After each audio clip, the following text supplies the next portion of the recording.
Hello guys, this is Mark Paragas and welcome back to my vlog. Another day, another travel vlog. So for today's video guys, this will be our first international flight this 2024. And syempre wag na natin patagalin pa. I would like to welcome you here in Taiwan. Welcome to Taiwan. First time. No pampagulo no. Welcome guys to Taiwan. May nabingi. Nakalusot sa immigration na wala ng pagkain, nabingi. So guys, we are going to explore Taipei, Taiwan for 5 days. And for sure it will gonna be fun and exciting. Kasi ang last na Taiwan ko guys ay year 2020, mismong January bago mag-lockdown dito sa Taiwan. So now, we are back here in Taiwan. Pupuntahan natin yung mga lugar na napuntahan natin before, pero during that time kasi hindi pa tayo nagbablog. I'm really excited and excited and ano ba? Excited and gutom. Excited. At saka nagugutom kasi kinuha na lang yung pagkain ko. Ulitin ko nga bakla. Walang maayos sa vlog. Hello guys, welcome back to my vlog. This is me again, Mark Paragas. Another day, another travel vlog. And for the entire videos natin guys, or for the entire trip, kung napapansin nyo, nasa airport tayo. I'm really excited guys because we are going to explore Taiwan. So this will be our first international trip or travel this 2024 guys. Kaya I'm super excited and nilalamig kasi ang temperature ay 11 degrees Celsius. Time check, it's 2:43 AM. So nagland kami dito ng 2 AM. This month of January, sobrang lamig dito sa Taiwan. So if you're planning to go here guys, don't forget to wear your jacket. And kung napapansin nyo, naka-t-shirt pa ako kasi hindi pa masyadong malamig dito sa airport. Then paglabas natin, doon tayo mag-jacket. So now, I know for sure guys na marami na kayo napanood na tips sa mga first time traveler sa NAIA pa lang going to any destination. So hindi ko na i-discuss yun ng mahaba, siguro quick na lang. Tapos i-share ko sa inyo yung mga naging experience namin sa immigration hanggang sa magpunta tayo sa airport lounge and boarding hanggang sa mag-land dito sa Taiwan. Actually 10:40 yung flight namin from NAIA Terminal 3, 1.5 hours ang biyahe. So nandito tayo sa Taoyuan International Airport, Terminal 1. And ikakwento ko na lang sa inyo yung mga gagawin natin. Just to be prepared kung nagbabalak kayong pumunta dito sa Taiwan. Nakalanda tayo, nakalagpas na tayo sa quarantine security check nila. Tapos nakuha na natin yung ating luggage. And partida, meron sana kami pagkain. Galing Cebu Pacific. Kasi hindi namin kinain yung aming food na kasama sa ticket. Ang ending kinonfiscate nila kasi bawal nga magpasok ng mga meat or any goods or products here sa Taiwan kasi medyo strict sila guys. So make sure na you follow rules and regulation na ini-implement nila kahit saang country kayo magpunta. And by the way, hindi na pala ako mag-solo traveler ngayon. Kasama ko si aking friend, si Shane, na first time dito sa Taiwan and first time din na bingi. So kakalagpas lang natin guys ng baggage claim area. So ngayon pupunta tayo sa Lucky Land counter to try our luck. Since kinuha yung pagkain natin, dapat manalo tayo. So guys, paglabas nyo ng baggage claim area, punta lang kayo dito, sundan nyo ako. Ay, may tsura si kuya.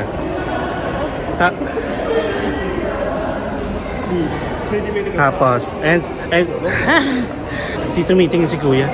Okay guys, so after you pick up your luggage or claim your luggage, don't forget na punta kayo ng Taiwan, the Lucky Land. But make sure before you go to Taiwan, the Lucky Land, nakapag-register kayo. Ang registration ay dapat at least 1 day up to 7 days upon arrival dito sa Taiwan. So lalagay ko na lang yung link. Ilalagay ko na lang yung link ni Kuya. Ay, opa. Ilalagay ko na lang yung link guys dito sa description para naman makapag-register din kayo. Tapos sasabihin ko sa inyo yung more about or details about the Lucky Land. Alright. Nanalo sila. Si Kuya lang bat ko para kayo dyan. Ito guys ang Lucky Land. Mas ganda. Kuya lang pa rin. Parang may naman dito. Nagano ka na? Wala pa ako ni-scan. Are you sure? Muna ka natin. Baka biglang talo pa yan. Sa gilid, sa gilid. Yun, sa kanan. Yan, sa gilid. Dito po, dito po. Dito, sa part na. Dito, girl. Dito. Yan. Ila yung... Ay, yun na. Enjoy dito tayo, te. Maraming umapasok. Naghang? See you daw. Ay. Ayoko na. Ay. Tingnan natin ang sinuwerte. Oo. Wala na rin. Malasata pag madaling araw. So guys, we're gonna try our luck here sa Lucky Land. Okay?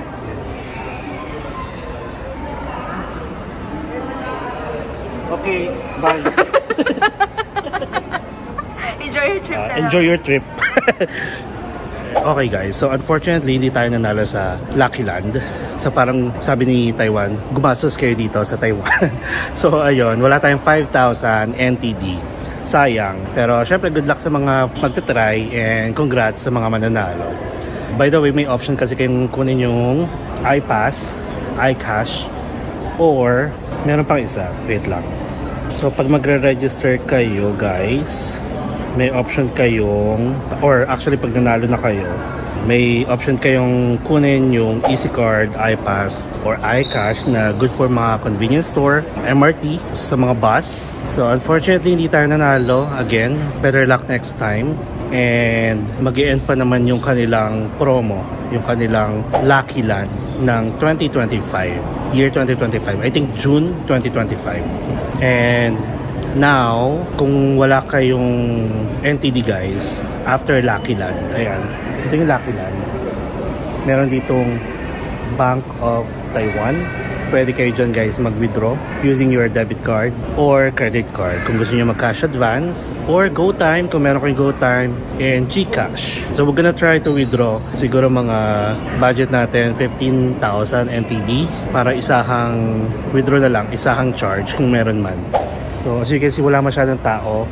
And expect you guys na kapag 2 AM kayo maglaland dito sa Taiwan, halos close lahat ng store, ng mga shops. Ang mga open lang is yung Lucky Land, yung mga ATM.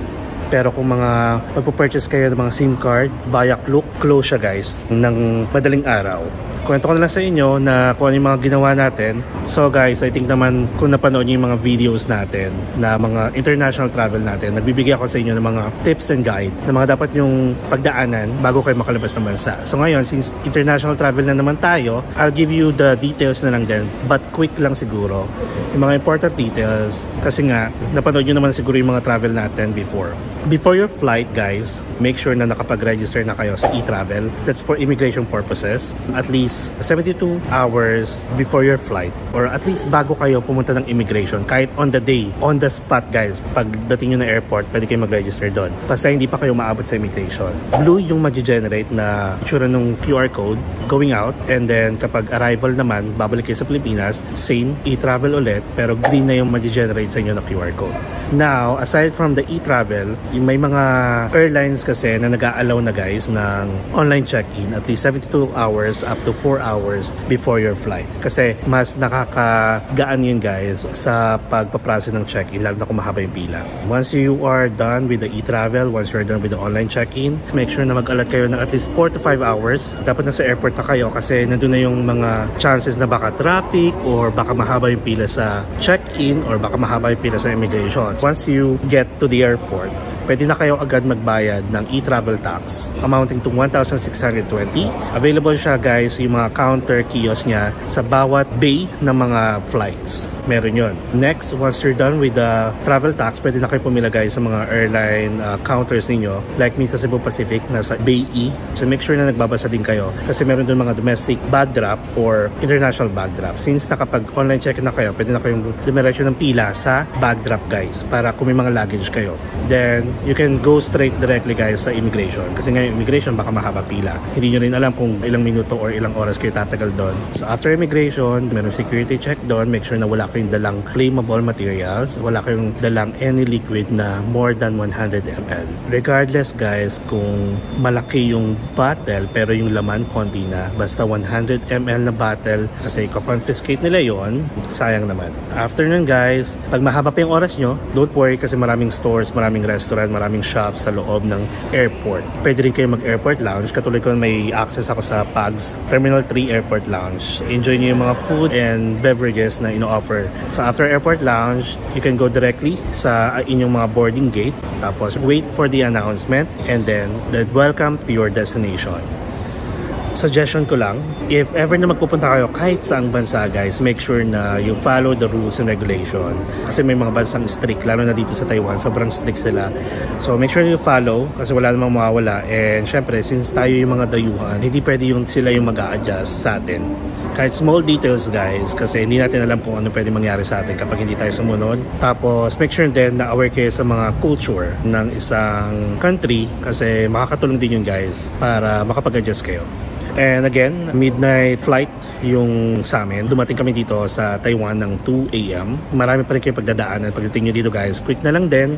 Pag pupunta kayo dito guys ng Taiwan, make sure na wala kayong mga dried meat or goods na ipapasok dito. Kahit yung mga food na pinurchase nyo, kasama yung airline tickets ninyo, and hindi nyo siya kinain tapos gusto nyo i-take out para may makain kayo dito sa Taiwan, well, confiscate siya guys. Basta any meat. Tapos ito pa, kapag nagdala talaga kayo without declaring yung mga goods na yon, may mga fine, may mga babayaran kayo guys, which is maloloka kayo sa mga prices. Nasa 20,000 NTD, nasa 50,000, meron pa nga guys aabot ng 220,000. And then after nun, immigration na. Make sure na sa immigration ay magpe-fill up kayo ng arrival card. Binibigay na siya actually during your flight. Pwede nyo fill upan, pero pwede rin kayo mag-fill up bago kayo dumating ng immigration. Actually sa harap mismo siya ng immigration. Alright, so guys, isisingit ko na lang pala. I'm sure na lahat ng nagka-travel abroad gusto meron kayong data or internet pagdating nyo kahit saan mang bansa. Nagmamatter naman kasi to, depende sa flight niyo. Katulad namin, ang flight namin ay midnight and nag-arrive kami sa Taiwan around 2 AM. Sa Taiwan guys, close lahat ng shops, close lahat ng restaurants, and kung nag-purchase man kayo sa Klook ng any activities within Taiwan, hindi nyo siya pwedeng makuha ng madaling araw and you need to wait hanggang sa mag-open yung mga store kung saan nyo pwedeng i-claim yung inyong voucher. Ngayon guys, actually aside from the physical SIM card na pwede nyong bilhin through Klook or kahit saang merchant, kahit sa KKday or kahit mismo sa airport na, nauuso na ngayon yung tinatawag na eSIM. Ito yung magsiserve as additional SIM card pero without the physical SIM card. Make sure first na yung inyong mga phones ay compatible sa eSIM. I'm using an iPhone 14 Pro Max. So para malaman nyo lang kung compatible siya, first is dapat open line yung mga phone niyo. Just go to the settings, go to cellular, and makikita nyo itong nakalagay na add eSIM. Kapag wala kayo niyan, ibig sabihin hindi siya compatible. Pag meron, then you're good to go. Bago ako mag-Taiwan, nag-check ako ng mga SIM card na pwede kong i-consider. Kasi nga madaling araw yung dating ko. Though, ang Taiwan Airport guys, may free wifi. So, ang ending ay nakahanap ako ng legit and reliable application na nagpo-provide ng eSIM anywhere you go. So, available siya guys sa iOS and Android devices. So, ito yung application, BYTE SIM. So, click nyo lang yan. Kung mapapansin nyo, merong local eSIMs and regional eSIMs. So, let's just focus first sa local eSIMs. Kung i-scroll nyo, meron ditong Japan, Indonesia, may US, may India, may Vietnam, may Thailand. So, ngayon, since nandito tayo sa Taiwan, hindi muna kayo magre-register, hindi muna kayo magsa-sign up. So, sundan nyo lang itong step na to, then, for sure, magiging successful yung inyong registration. So, click nyo lang yung Taiwan, and makikita nyo agad dito sa taas, yan, yung iconic na Taipei 101, and details, yung network niya, tapos yung speed, and yung plan type, and other details. So, pwede siya guys, tethering, pwedeng hotspot. Now, you have the option here sa baba kung ilang data gusto nyo. Meron kayong options hanggang 20 gig. Meron din kayong option na mag-unlimited data. Dito pa lang sa taas, meron agad kayong New Year deal, 5% off. So just select whatever data you prefer. So let's say lang unlimited data guys, and then how many days that you're gonna be using it. Kami 5 days. Tapos just click on buy now. On this page, that will be the time na dun kayo magla-login or magsa-sign up. Sa taas, makikita nyo na ang total price niya ay $16. So pumapatak yan ng 901 pesos. Sa baba ng PayPal, meron nakalagay dyan na contact. Sa gilid, may already have an account, login. So ang gagawin nyo, just click on login. Tapos mapupunta kayo sa page na to where you can sign in. But since wala pa kayong account, ang kailangan nyo lang gawin ay mag-sign up. Again, sign up. So ngayon, you need to register. Kailangan nyo lang dito guys ay email address and password. So just click on email address, then type your preferred password.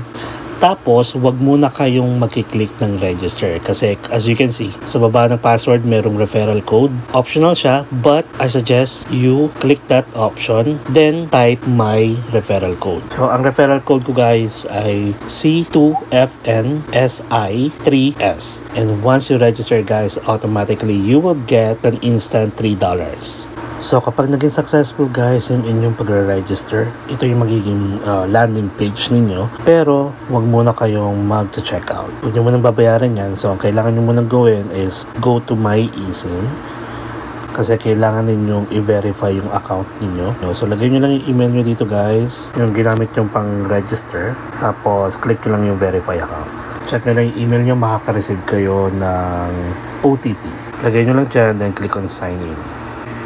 So there you have it, you're good to go. Ngayon, naalala nyo, nag-register kayo using my referral code. Kailangan nyo siya guys i-claim. So paano pag-claim? Huwag muna kayo mag-check out again. Parang back to zero kayo sa pagpo-purchase. You need to go to the profile. Itong 3 lines, just go to profile. Actually, dyan guys, sa taas ng destination, dapat na dyan yung profile. If ever, hindi nyo makita katulad ng nakikita nyo sa screen, click muna kayo ng mga local eSIM.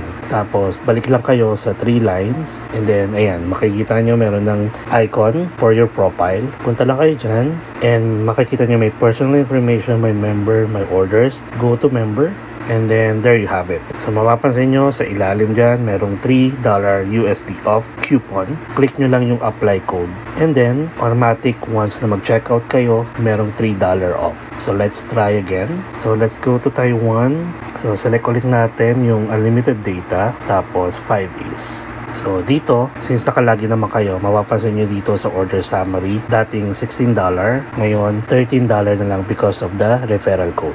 Then, lagay nyo lang yung information nyo dito from your billing address, going down, then continue to payment. Yung phone number na gagamitin nyo guys pala dito is yung mismong personal phone number ninyo.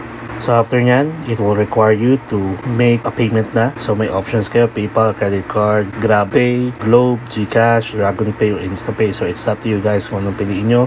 Within 10 minutes, makaka-receive na kayo guys ng email about your purchase. So by the way guys, kapag nakapag-register na kayo, nakapag-sign up and you applied by referral code, and once you're done, magkakaroon kayo ng sarili nyong referral code guys. Now you can give to your friends or to your family members para kapag nag-register sila using your code, meron silang instant $3 off and meron ka rin instant na $3 off. Meron kayo marireceive na about order status, success, and then nandito na mismo yung QR code. So guys, itong QR code niyo, ito yung magsaserve as your eSIM and sobrang dali lang guys, meron siyang instructions. So punta lang kayo ng instructions for eSIM, tapos may option kayo dito kung anong version ng phone niyo, iOS 16, 17, 15 and previous version, Google Pixel, Samsung. Since ako nasa iOS 17 na tayo, click nyo lang yan and andito na mismo yung instruction. Hindi kayo maliligaw, just follow the instruction and you're good to go.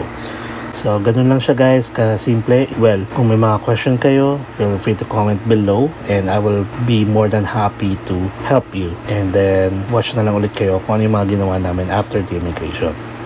And then after immigration, you can claim your baggage. Paglabas nyo ng baggage area, meron kayong makikitang The Lucky Land, yung Taiwan Lucky Land. Yun yung pinopromote ng tourism nila dito na pwede ka manalo ng 5,000 NTD. But make sure na you register at least 7 days to 1 day before your flight para maging eligible ka to play. And unfortunately, hindi tayo nanalo. Dalawa kami ng friend ko, hindi kami nanalo. I don't know kung meron siyang technique, pero parang wala. Kasi parang once na nag-register ka, nakadestin na kung papanalunin ka nila or hindi. So kahit mag-tap-tap ka dun sa mga nahuhulog na coins, I'm not sure pa rin kung mananalo ka or hindi. So after nun guys, sa tapat lang mismo or sa harap ng Lucky Land, mayroong mga ATM, 24-hour, yung Bank of Taiwan, at saka yung isa is, check ko na lang din, Mega Bank. So after nun guys, once you have your cash na, since madaling araw yung dating nyo, it's up to you if you want to wait for the airport train na mag-open or if you want to book a Uber or kung meron kayong kausap na magsusundo sa inyo, then that's fine. May group kaming sinalihan sa Facebook. It's all about Taiwan travel. As a silent reader na nagbabasa-basa lang ako ng mga tips and guide na binibigay nila, tapos may mga naghahanap din ng mga airport transfer kasi nga ganitong flight din yung lapag nila dito like around midnight or madaling araw. And then may nag-comment doon na nag-offer ng transfer. So ginawa ko, message ko na lang, and good thing nakausap ko si Kuya Vincent. So i-flash ko na lang siya, tapos nagkataon na hindi siya available mag-pick up ng ganitong madaling araw. So nirefer niya tayo sa isang kasamahan niya or sa kaibigan niya na si Kuya Eric na naghihintay na sa atin. Actually, papahatid tayo. Ang drop-off natin is mismo sa Ximending kasi malapit din yung Airbnb natin, and I'm gonna show you guys yung issue ng Airbnb natin. We're gonna talk more about it pag nandun na tayo. And guys, ang travel I think around 30 to 35 or 40 minutes from here sa Taoyuan Airport going to Ximending. And ang price nun guys ay 1,500 NTD. Dalawa na kami doon, so maghahati kami, and then ayun. Sige, kaya ko to guys, naka t-shirt, pero 11 degrees dito.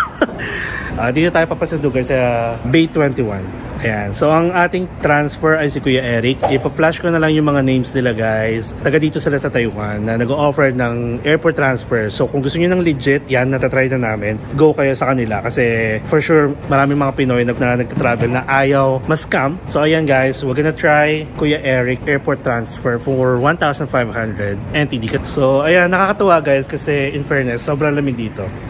Malamig siya. So ito ang ating sundo guys. Ayan si Kuya Eric, ating driver. Hello po. Ayan si Kuya Eric, no? Welcome to Taiwan. Ayan, welcome to Taiwan guys. Si Kuya Eric, ang magiging airport transfer natin going to Ximending. So guys, if you're looking for affordable and legit, ayan, kami na makaka-experience. Ay, hello po. Hello. Welcome to Taiwan. Ako nag-welcome. A few moments later. Ito Kuya, wait, dito naman. Video, say hi. Legit po na airport transfer. Hello. Thank you Kuya. Ingat po kayo. Thank you. Yeah. So now, we are here sa Ximending area. And to be exact, nandito tayo ngayon sa harap ng Popcorn Chicken King sa Ximen branch. And nasa likod lang yan guys ang ating Airbnb o yung accommodation na nakuha natin. Malamig siya guys. Malamig siya, wait. Ayoko mag-ano. Ay, bigay ka pa rin?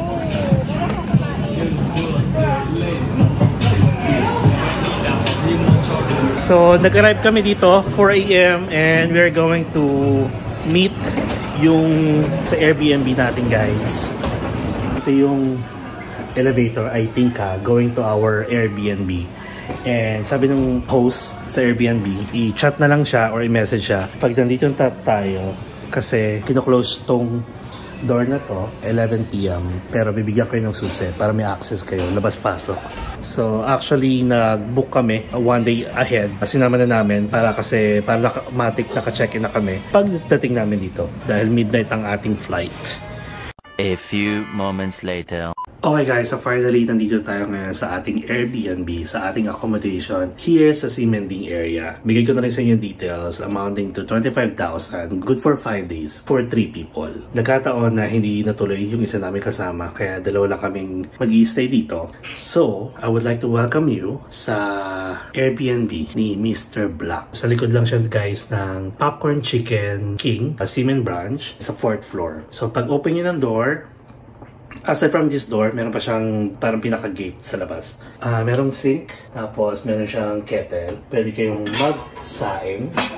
May rice cooker dito, tapos may portable stove, tapos may microwave. This is a plus kasi pag may mga takeouts kayo na gusto nyo kainin the next day, pwede kayong magpainit. Siyempre meron ding ref. Ayan.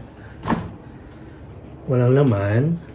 Meron dito mga condiments kung magluluto kayo.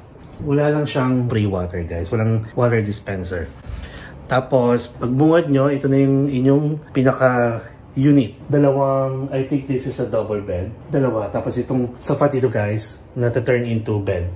So, good for siguro at least 6 people. Dalawa sa isang kama. Tapos meron ditong center table. Merong work table. Ayan. Meron pang kung gusto nyo maglaro.